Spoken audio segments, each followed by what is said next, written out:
showing that playing the long game and really taking this seriously as a lifestyle thing, I think is crucial because people then get the truth. Because obviously there's a lot of misinformation and false information out there that, oh, you can just totally get a 6-pack within 5 weeks. Okay, but if you actually do that, can you keep it there? Versus our guys understand that this is a long-term thing and it does take a lot of work and it is very easy. It's just not simple. Welcome to Discovering Nutrition with Cronometer. I'm your host and community marketing manager, Elisa, and today I am overjoyed to sit down with men's health expert, Ali Gilbert. Ali has a true passion for men's health, and she's made it her life's work. She helps busy men get jacked, look great naked, optimize testosterone, and conquer nutrition. The proof is really in the pudding here, folks. If you cruise Ali's Instagram, you'll see myriad of amazing transformations. In this episode, we sit down with Ali to discuss many aspects of men's health, including hormones, diet, and even where to begin when it comes to making a positive change. As always, this podcast is for general purposes only and does not constitute the practice of medicine, nursing, or other professional healthcare services, including getting medical advice. The use of information from this podcast is at the user's own risk and is not to be substituted for professional medical advice, diagnosis, or treatment. Ali's been in our DMs and part of our community for years, and we are so excited to sit down with her today. Let's get going. Welcome to our podcast. We have a longtime Cronometer Pro user, Ali Gilbert, and we're so excited to have you here. Thank you so much for being here. I've been dying to pick your brain.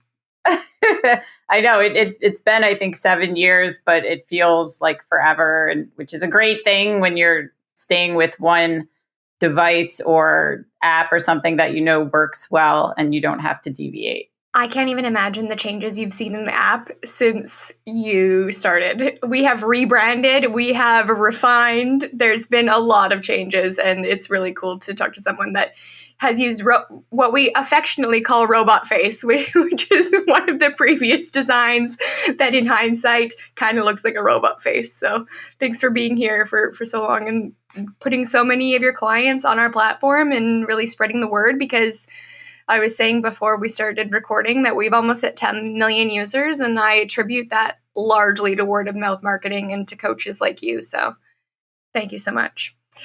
Ali specializes in men's health, and we have a ton of questions about men's health. I admit this is not my strongest area of expertise. I'm curious, as a woman, how you got into men's health and what it's like working with men over working with women. Like, why did you go that path? So the short of the long story is when I graduated with my degree in exercise science, everyone with that degree wants to train athletes. So that area, those highly saturated, and you actually don't make a lot of money in strength and conditioning. And I grew up in Connecticut in a town called Greenwich, which is known for its wealth, and a lot of the Wall Street CEOs live there, celebrities, all that stuff. And so I was working in a commercial gym, and I happened to be training a lot of guys that played golf. And I was like, oh, these guys are really serious about training and they can afford to train. And golf is a sport, so maybe I should actually specialize in this. And they have a golf fitness certification through the Titleist Performance Institute. So I took every level possible and dove headfirst into all of that and became a golf fitness professional. That brought me all men as a clientele. And having all men, you direct the conversation towards all aspects of life like you would with any client. So health, nutrition, training, all that stuff.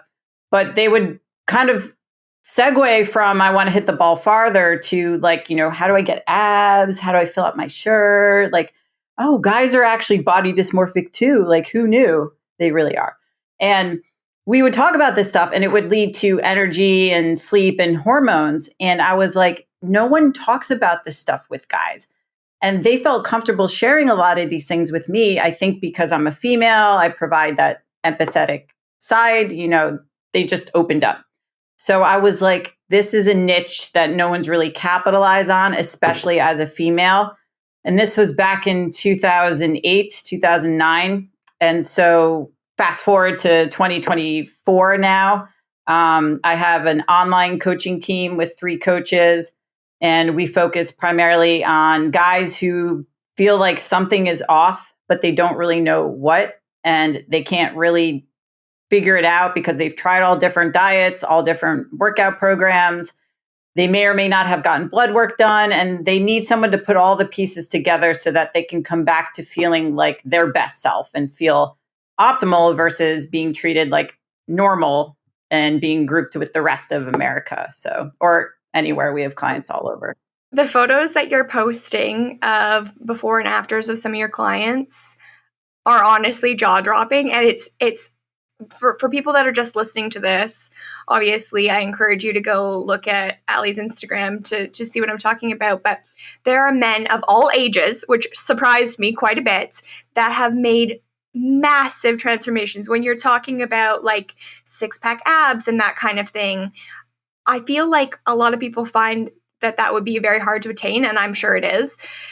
But I was like, there are older men that are incredibly fit after working with you that actually have like 6-packs and stuff. And I was like, that is so impressive. And I mean, that is like probably, would that be like your average client, or are those like people outliers? Like when people come to you, are they looking for that particular physique, or are they just trying to improve their health, or do you see both sides? A little of both. We tend to attract guys who have maybe gotten lean, but they want to get even leaner, or even guys who are very overweight and they just feel stuck. And the transformations are dramatic. And I always preface that with saying I'll never post somebody's photo that's less than 3 months apart. And most of those that I posted are like 6 months to a year, just to highlight the amount of time that this actually takes, because there's so many challenges and transformation challenges that they have that are like 6 weeks and 4 weeks or whatever. And you really can't do a lot in that amount of time. And if you do lose a lot of weight, it's very hard to keep it off. So showing that playing the long game and really taking this seriously as a lifestyle thing, I think is crucial, because people then get the truth. Because obviously there's a lot of misinformation and false information out there that, oh, you can just totally get a 6-pack within 5 weeks. Okay, but if you actually do that, can you keep it there? Versus our guys understand that this is a long-term thing, and it does take a lot of work, and it is very easy. It's just not simple. And I think where a lot of people go wrong is they feel they don't stick to one thing long enough, and pushing through the hard part when you feel like you want to deviate or pivot and change programs or slash your calories is where coming into coaching really helps, because coaches can time collapse your results, because we'll keep you on one path versus waking up and being like, you know what, I don't really like how the mirror looks today, or the scale's up 3 pounds. I think I'm going to cut my calories by 1,000 and do something drastic, because we can't negotiate with ourselves. You can't really operate on emotional decisions. You need someone logical and objective. And so we do get guys of all different ages, because even the older ones, they're like, well, I have age going against me. There's no way possible I could actually gain muscle. And there actually is. It's just dialing things in a way that maybe you have never done before, or trying something that you haven't done yet. Because if what you're doing now is not working, then that just highlights you need to try something different. I love that you touched on sustainability being a key aspect, because I think that the narrative about diets is do this for 30 days, do this for 20 days, and you'll achieve these results. And then I always want to say to these people, like, what about after that? Like, what are you doing after that long term? And one of the things I discovered when I was looking through your page last night, which I really actually loved as a fellow Cinnamon Toast Crunch fan, was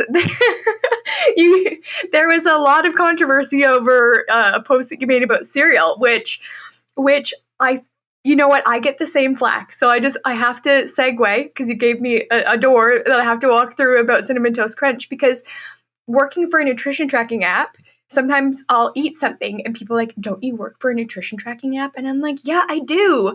And one of the things that I think is so important, that I think 80% of people that have been exposed to diet culture are missing, is things in moderation and sustainability and making sure you're still enjoying your diet. And I just don't think that many people do that. So when I saw your cereal post, I read through all of the comments first of all, and I'm laughing because people have some very strong opinions, and people are welcome to their opinions, absolutely.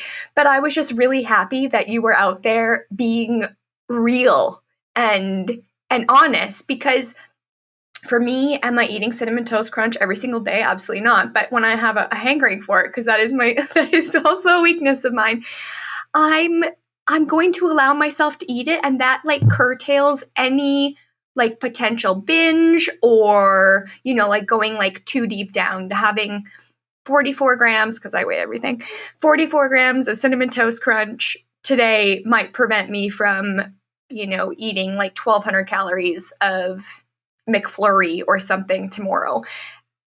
I don't think people always appreciate that. Is that something that you're having to work with men to encourage them to have sustainability in their diet? Because we have not been sold that narrative in diet culture. No, we haven't. And we find that sometimes guys' experiences with other coaches is a very restrictive approach in their nutrition, where they can't, like I've had guys say, I can't have protein shakes. I couldn't have Greek yogurt. And I was like, what is the logic behind this? Because not all these guys want to step on stage. Like if you're a bodybuilder, then I don't even know why you would avoid protein shakes and Greek yogurt, but whatever, you can be hyper strict, and that might be what is necessary. And even then, I know plenty of people who have competed still eaten cereal and other things. But like you alluded to, where people, they think I talk about, they're like, oh, how dare you tell people to eat Cinnamon Toast Crunch or cereal, because they think I'm saying that for every meal. And I'm like, obviously I'm not saying that. I'm saying it's okay to live. And they're like, well, artificial this and glyphosate and this and that. And I'm like, yo, there's like way bigger rocks that are more important than having cereal once in a while. And for our guys who tend to get very high in carbohydrates, if you tell somebody they have to eat 400 grams of carbs from sweet potatoes and rice, that is very difficult for a lot of, yeah. And especially if you're somebody with kids, or you're a business person and you're on the go and you have actual responsibilities, and you're not just sitting at home and then going to the gym and focusing on your meals. So we are a realist in the sense that, like, hey, if you have to get 3 protein shakes from a gas station because you're on the road and you're at your kid's lacrosse tournament, that's okay. Like, no one's going to scold you for that. But I do get so much hate, especially for that, for diet soda. Obviously, the alternative to diet soda is real soda. So I think that's a much better change. But a lot of those people, they demonize it. And then when you demonize something, people do binge, and people, you know, honestly, there's purists, and that's fine. Like, I have a lot of friends that I only eat things that are real food. That's cool. I don't. I eat fake stuff, and I'm okay about it. And I've actually had clients say what attracted them to our approach in coaching was, you guys look the way you do, and you eat this protein snack, and you have diet soda and all that stuff. And I'm like, yeah, because it doesn't derail from your physique, and you could actually enjoy what you're eating. And if you enjoy what you're eating, it's a lot easier to stick to what you're doing, like you said, and it just makes life a lot more fun. And you don't have to be that weirdo who's bringing their food in Tupperware. Like, we tell clients, do not bring a food scale to a restaurant. Please don't be that person. You know, you don't have to do that. You're not prepping for a show. So we want people to be able to have their nutrition approach align with their lifestyle and not have to do it the other way around. So it just makes it a lot easier. But it is funny, the comments, because it's like the hate that comes out from people's hearts about having a bowl of cereal. It's like, damn, your life must really suck. I think sometimes when I've gotten flack for things, it's been from like people drinking beer at the time, and I won't even go there, because I honestly, if I loved beer, I would drink it too. You know, like I'm also a diet soda fan, and I just, whatever people are doing, I'm assuming that it's making them happy and they're making good decisions. So when people are, you know, really strong-willed, I'm like, it's diet is not universal. Different things work for everybody. But I did really love that you were so transparent about working in things that actually like bring you joy. You know, like Cinnamon Toast Crunch actually brings me joy. So I had it last night. I was Yeah. like, I had a hard deadlift session, and I was like, I just know when I need something like that. And it was like 8 p.m. And I'm like, I don't feel like making a bag of rice. Like, I'm just going to have cereal. And I mean, on my desk now, I have diet soda, this is like Sprite. I have Gatorade Zero. I have an energy drink and a protein shake, all fake. But hey, I'm not going to sit here and eat a real meal while on a Zoom call with a client. Like, that's just weird. You just pull out a Tupperware of broccoli and rice. I love it. So one of the things that I wanted to touch on as well was how much more knowledge I feel that we have in nutrition, in exercise, which even since I started working at Cronometer has exploded. Nutrition, I think, is really not something that's understood. Still isn't. There's a lot of gaps and we need to learn a lot more. But I feel like we have the most knowledge we've ever had, and we still have the most people that are battling with different ailments, with obesity, that kind of thing. What are the common issues that you're seeing in men specifically that you've noticed a rise in, and how do you think that we can curtail those and start to see people being healthier? Yeah, I think the problem is because there's so much information that it's paralysis by analysis. And they even say to me, they're like, you hear this from one person, you read something else, you see something else on social media, you don't know who to believe. And then they try all these different approaches and then they fail because there's rules with a lot of diets. So any diet with a name has rules attached to it. And then if you break those rules, you're already setting yourself up for failure because you're like, now I suck as a person because I broke this rule on this diet. And they don't want to actually figure out how they operate best with food. And people's relationships with food has been very strange over the last couple of decades, just because it's like the food quality is good, the food quality is bad. It has to be grass fed. Well, it doesn't really have to be. It's organic, doesn't matter. It is so overwhelming that we have a lot of guys that are just so conflicted as to how much do I eat at what time? Does it matter? More carbs, low carb, more protein? I don't know. But overall, I would say 9 out of 10 times they're not eating enough protein. And they're not eating enough calories for what they're doing in the gym or outside the gym. If they're running a lot, if they're rucking, they're doing jujitsu, or if they're training a lot, at least a lot of guys that we deal with, they may not be eating enough to support that because they think, well, the less I eat, the leaner I'll get. So for them, they'll do that and then they'll get smaller and then they'll feel skinny fat and then they don't like how that looks. So then if they do increase calories, they may gain fat too fast. Then they feel like, now I'm chunky, now I got to slash calories again. And then they end up where they started in the first place, which is not a lot of muscle and not looking like how they want to. And that goes back to spending enough time doing something. So it's usually a time thing where they've given up too quickly or they've followed a certain approach. Maybe they were dieting for too long. Maybe they didn't spend enough time eating enough to support. That doesn't mean go in an excessive surplus. It just means enough to support the activity you're doing so you can actually effectively grow muscle. Because it is conflicting because they go off online calculators and they think, well, this is what I'm supposed to be doing. One of the things I do like about Cronometer is that, or is it Cronometer or Cronometer or? It's whatever you want to call it, Ali.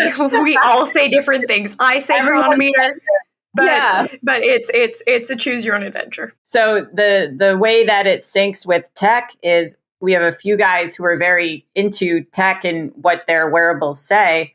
So their calorie intake may be variable based upon what activity they're doing. So especially jujitsu guys, they undereat all the time. So when you can show them this is your actual output, 4,000 calories throughout the day because you did 2 hours of jujitsu and you trained and you went for a walk and you're trying to eat 1,900 calories, how do you think that's going to work out for you? So now they can actually vary the amount of calories they eat based on their activity. And for those who may not know, if you use Cronometer, you could actually build a deficit or a surplus in. So the client only has to worry about the remaining calories for the day. And as long as they zero that out, then they've hit their goal.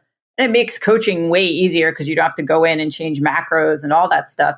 But then clients actually get a sense of how much they output in the activity they're doing. And if they have a day where they're low, they may not eat as much, but it shows them, hey, it's okay if you have to be a little hungry this day because the next day you're going to do 3 hours of activity and then you're going to be up really high in carbs.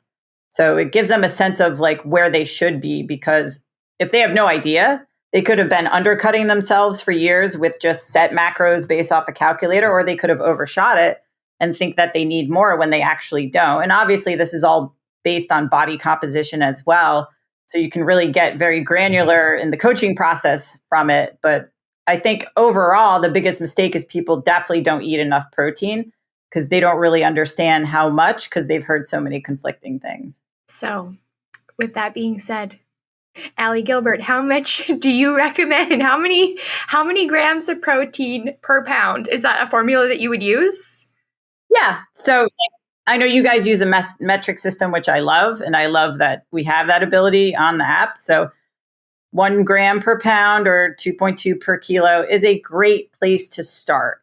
And of course, that always gets met with, well, what if you're obese or you have a lot of weight to lose? What is your target weight? You can go by that. But the answer is usually more than you're eating now. And a lot of guys will say, well, if that's 200 grams, which is an average for a lot of guys, if 200 grams, like, how do I get there? It's so hard. When you actually track what you're eating, you can get an insight of what you can add to each portion, but maybe you do need to throw in a protein shake. And I personally, I'm 5'3", 125 pounds. I eat 185 grams a day. So if I can hit that, I can hit 200. So can you guys. It's really not that difficult. You just have to plan for it and know what has protein in it and what doesn't. Like peanut butter, for example, has protein in it, but it's not a protein source. So if it had eyes or parents, probably a good protein source. And a whey protein shake is not a bad idea either.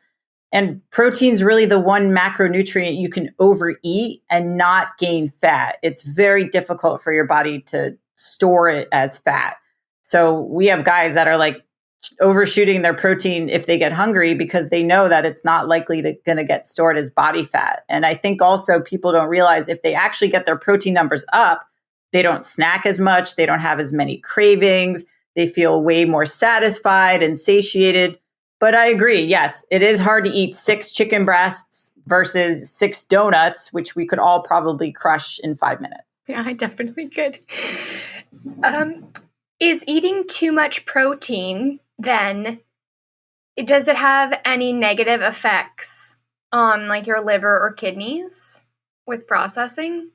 No, if somebody has a pre-existing kidney pathology or issue, then there might be some ways to navigate that or things that you have to navigate, but it does not cause it and it's not a problem. If anything, if people go from eating very little protein to a lot, like overnight, they might be constipated, but that will work itself out once they get used to eating more of it. But there really are, like, we don't know the end limit. There have been studies done. My friend Joey Antonio was part of one where they gave people 4.4 grams per kilo. And these people did not gain body fat. Some of them dropped body fat. Some gained lean body mass.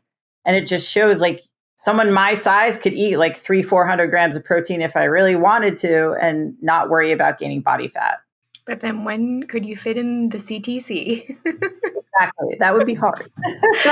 I really I just had a mind blown moment, which is really great. We were talking about just building in basically a system that you just have to zero out your calories every day. I am in maintenance and have been for a long time. And I just eat to basically whatever I burn that day because my activity is very variable as well.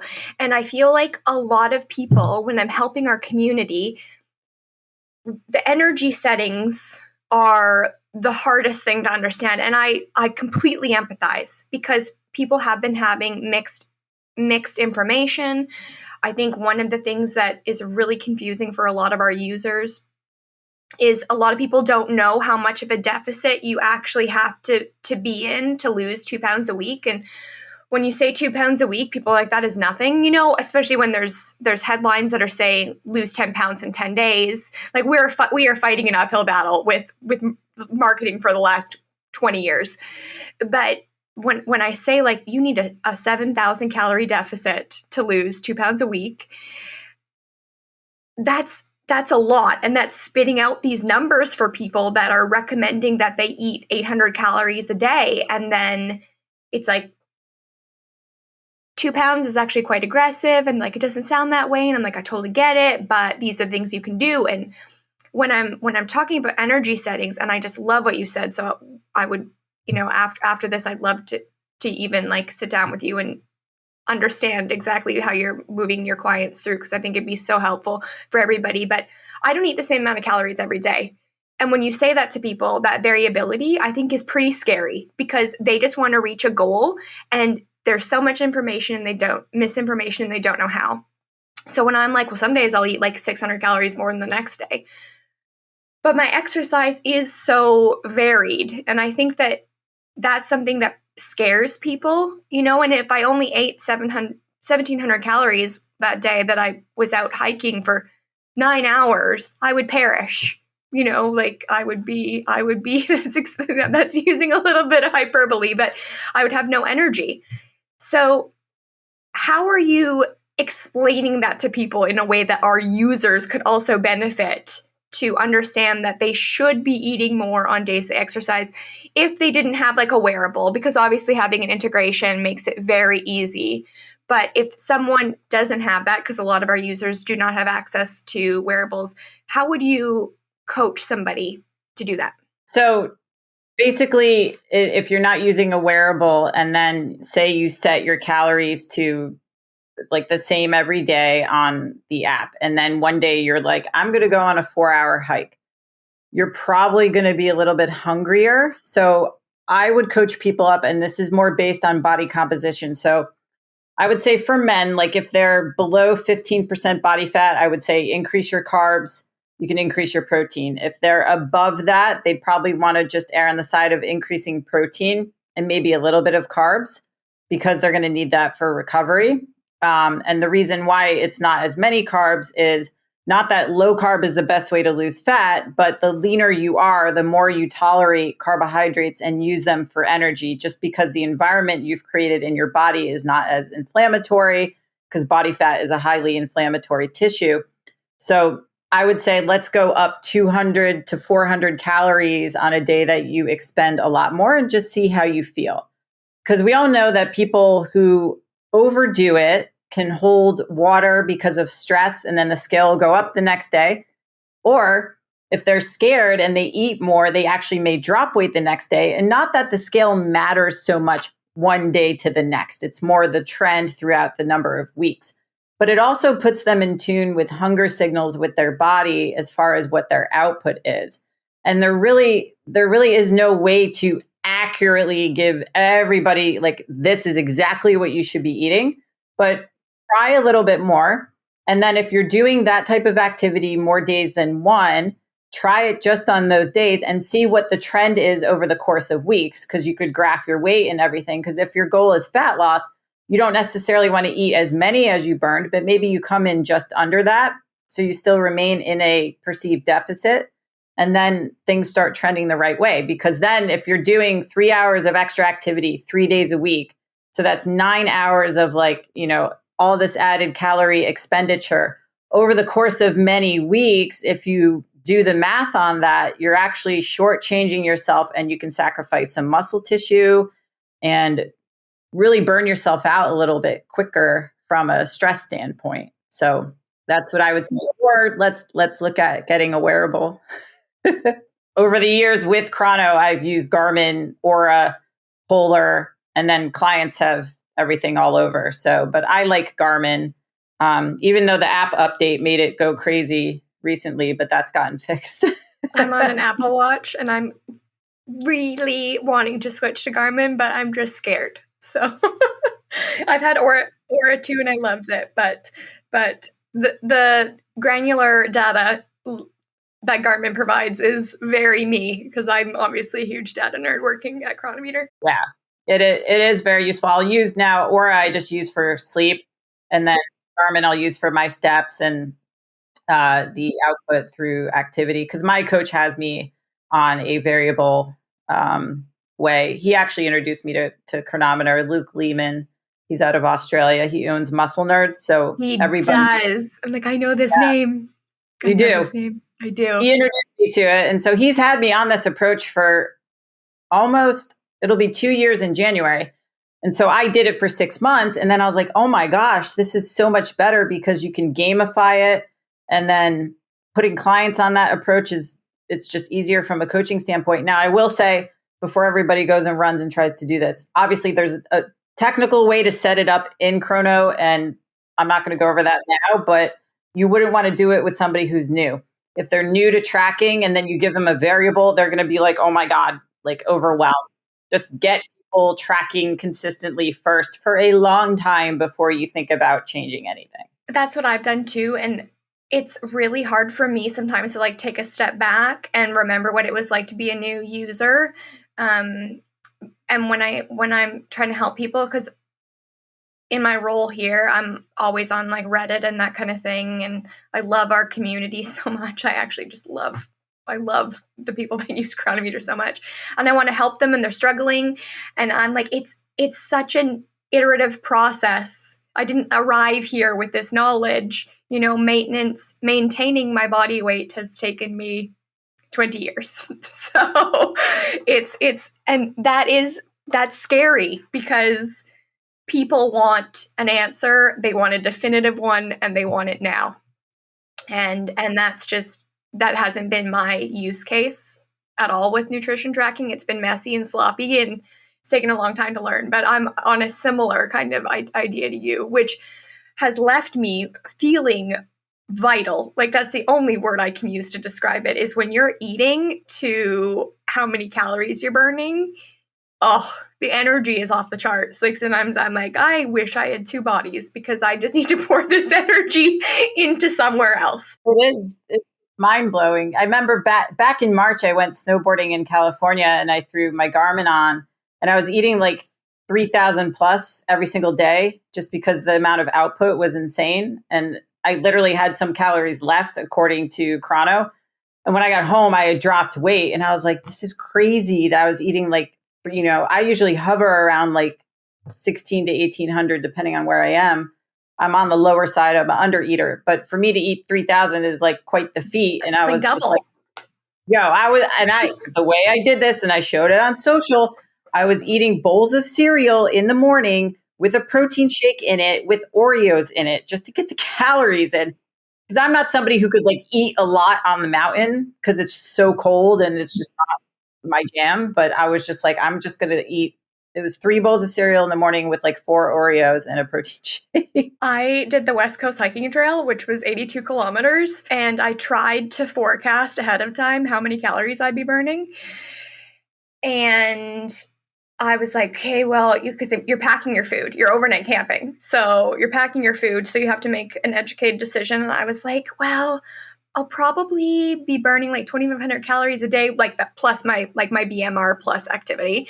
I should preface that. And so I, brought enough for 2,200 calories a day. And I was like, this is going to be a lot. And then day 1, we hiked for 10 and a half hours. And I looked at the Garmin that I was borrowing from the office. And I was like, whoa, I'm like, I burned like 3,400 calories total today just because the terrain was so steep and stuff.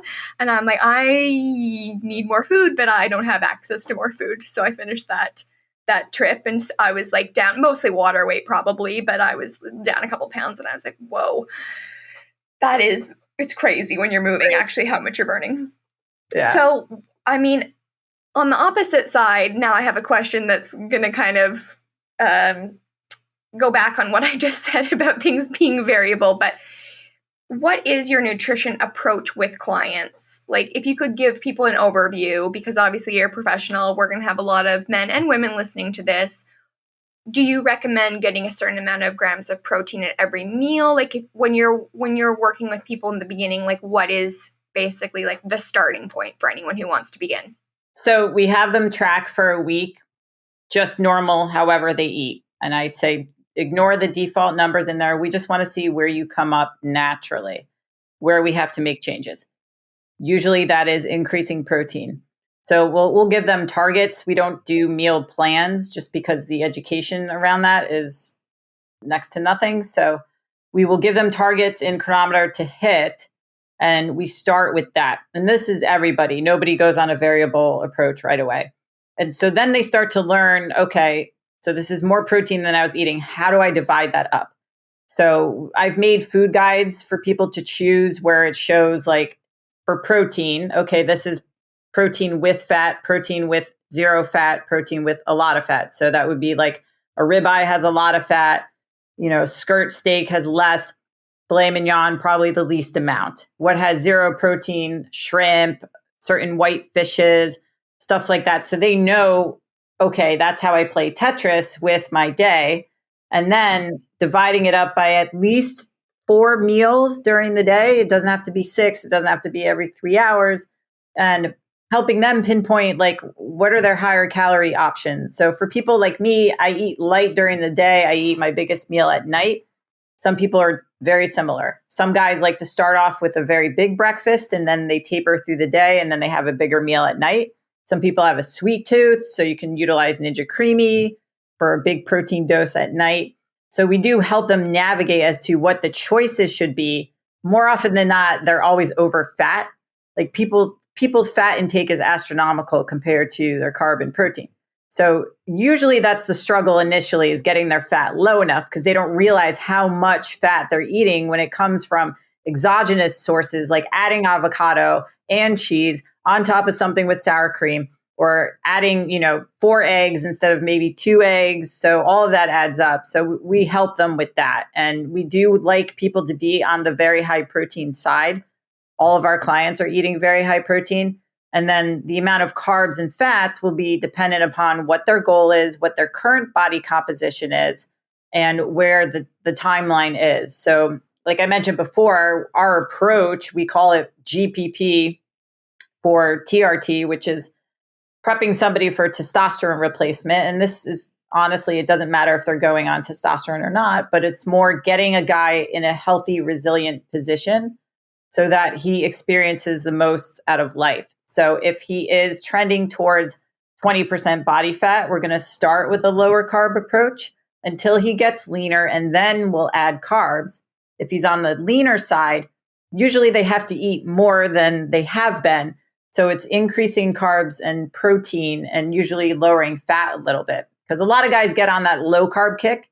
But when you're really lean and you have a lot of activity, when I say really lean, like if you're 15% or below and you're doing a lot in the gym, but you're not eating enough to support it, usually there is a transition into going a little higher carb than they're used to, keeping protein high, if not higher.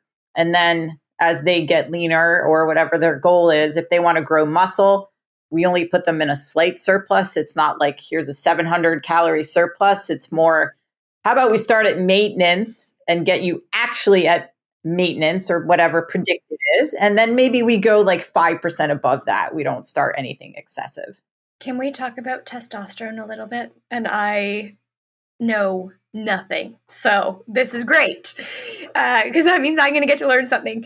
I did notice that you talk a lot about testosterone on your page. And obviously, interestingly, we made a post. We had a post that was written about kind of optimizing testosterone with diet and that kind of thing.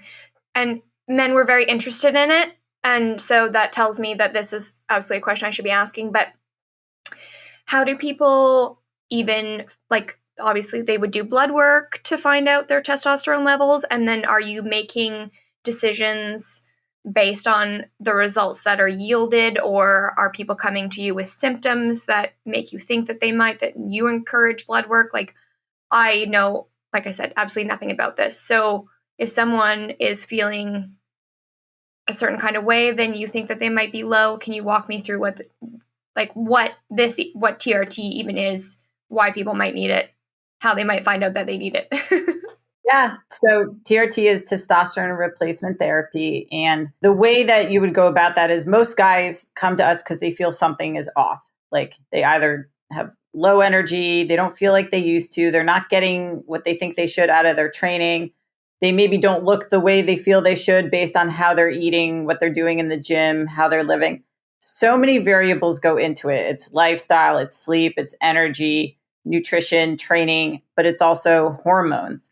And most men have not gotten lab work done pretty much ever. And if they have, it's been more routine stuff that you would get at a physical.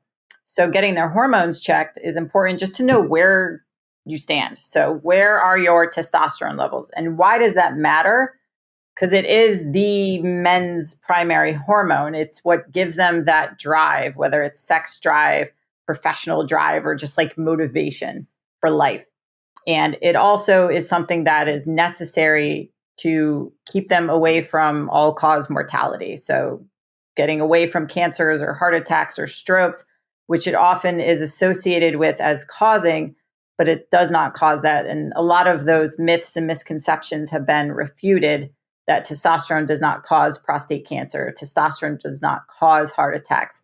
A lot of the issues that anybody experiences when it comes to their health pretty much has to do with their diet, their lifestyle. Are you drinking alcohol? Are you sleeping? Are you burning the candle at both ends? What's going on between the ears? Like, is there a hot mess up there? What is your attitude around this? What's your relationship with your wife, your friends? All of that plays into how a man operates. And to get him to be optimal, you don't want to be told from a physician, oh, well, your testosterone's normal, because the range of testosterone is very, very big and it has been reduced twice, at least here in the US, over the past couple decades. So a man may have low testosterone levels, but be told he's okay by a physician who is a primary care or a general practitioner. So you want to see somebody who specializes in hormone optimization, which we do have specialists for. And that might be a piece that contributes to all the symptoms that a guy comes to us for, but it's not the only thing because he does have to address sleep and his nutrition, getting body fat down, being able to recover from training the right way in the gym, training in a way that's going to get them to build and or retain muscle. And testosterone can help with that by augmenting recovery, helping them sleep.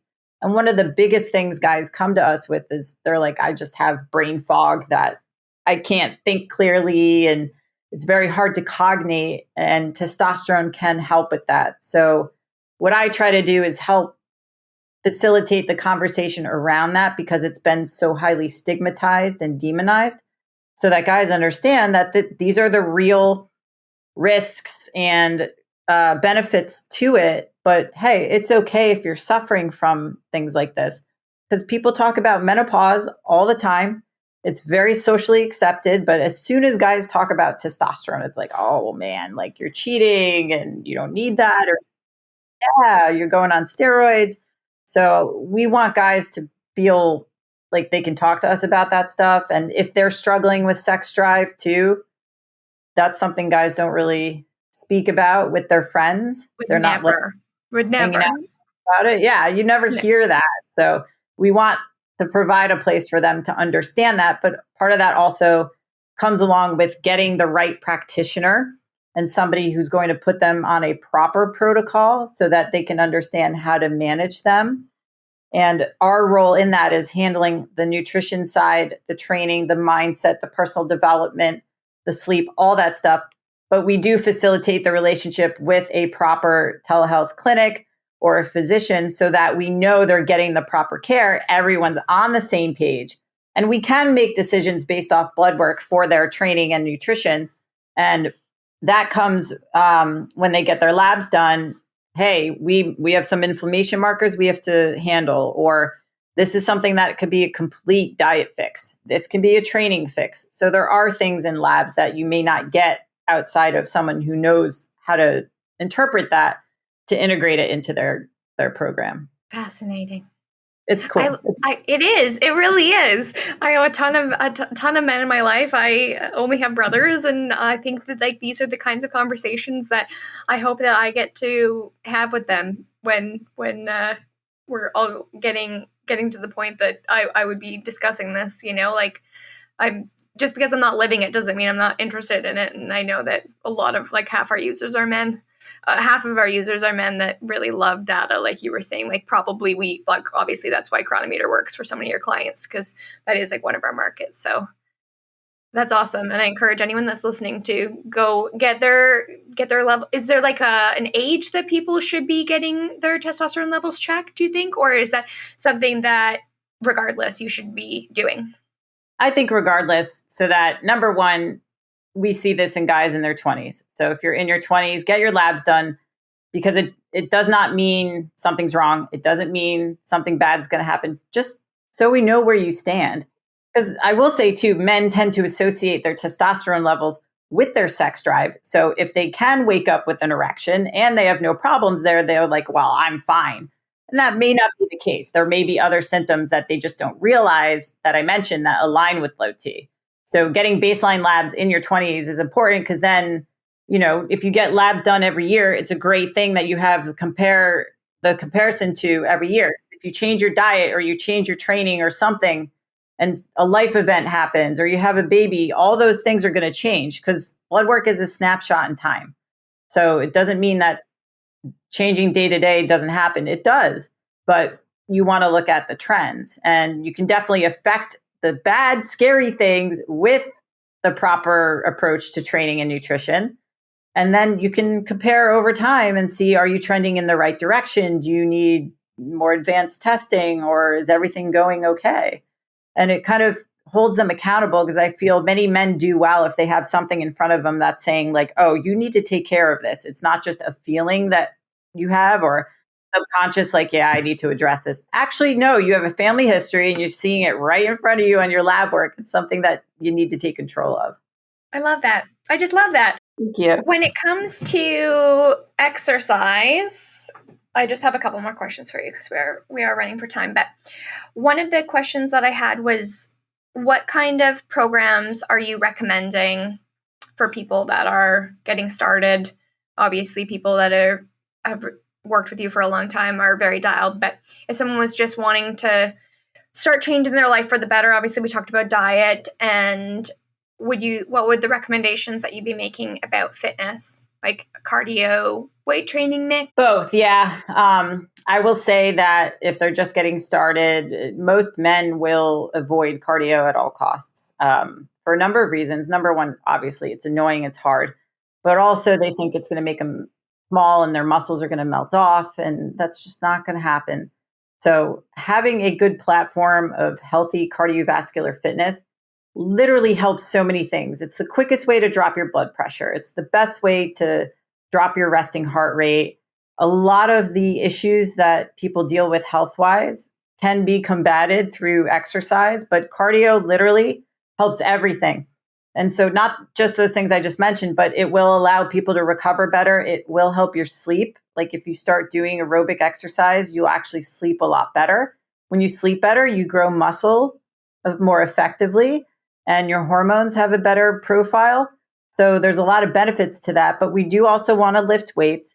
And I know it's overwhelming when you're first starting as to like how many days and how to, I always tell people, I'm like, if you're just starting, do total body workouts. So maybe 3 days a week of total body workouts, pick 2 workouts, and then rotate those. So day 1, day 2, day 1, and then the next week is day 2, day 1, day 2. So you're hitting it twice. And then on the other days, add in some aerobic exercise. And that's a great place to start, and just stick with that for at least 8 weeks and see what that does. And obviously playing with your diet and your macros and seeing how you feel doing that. And I think that's a great starting position. It does not have to be 6 days a week, split up into bro splits, different body parts. Hit everything as often as you can in those 3 days and you'll be good. That's simple and easy. When you say it, it sounds so easy. The question I always wrap up with is, if you had one piece of health advice for our listeners today to action today, what would it be? Oh man, eat more protein. I thought you were going to say eat more Cinnamon Toast Crunch. That too. Yeah. Have more protein with a side of Cinnamon Toast Crunch. That's funny. More protein. Nothing can go wrong with more protein. No. So that's great advice. No one got that from eating too much protein. Very actionable. Everyone log into your Cronometer account right now and increase your protein intake by 10%. Where can people find you? I would imagine working with you would be so much fun. You're so energetic and very, very knowledgeable. And like I said, for anybody listening, you need to go find Ali on Instagram because what she is doing is impactful. That's the word for it. I like that you're not shying away from tough conversations. And I love that you're like the results. Like I said, I saw a man that must have been in his late 50s. And I hope so anyway. Sorry, sir. And he was so lean and cut after. And I was like, whoa, because there is that misconception that it's harder to build muscle, even both men and women later in life. And I was like, this is impressive. So people should work with you. Tell me where people can find you, how people can work with you. Are you even taking clients? Yes, we are taking clients. The best place to find me is Instagram at the Ali Gilbert, ALI. Slide in the DMs. You'll see everything on my page, just like you said. So that's the best place. I am on TikTok. I don't really know how to use it. My team posts there. So I don't really spend time there. So Instagram, I do spend time answering my own messages on there. So do you have a website for Silverback coaching?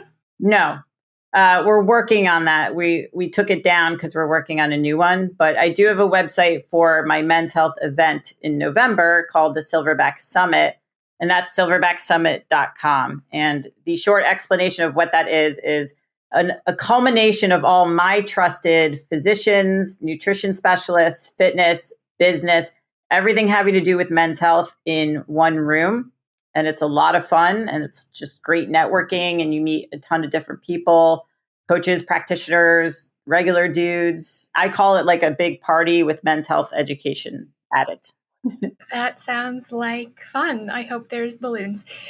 So I'm going to link all of your handles, and we'll put a link to the summit as well in the show notes for anyone that is interested. And this has been a pure pleasure, and I've really enjoyed, I've been mind blown a couple times this episode, and that doesn't happen all the time. So thanks so much for being here with us, Ali. Appreciate it. Take care.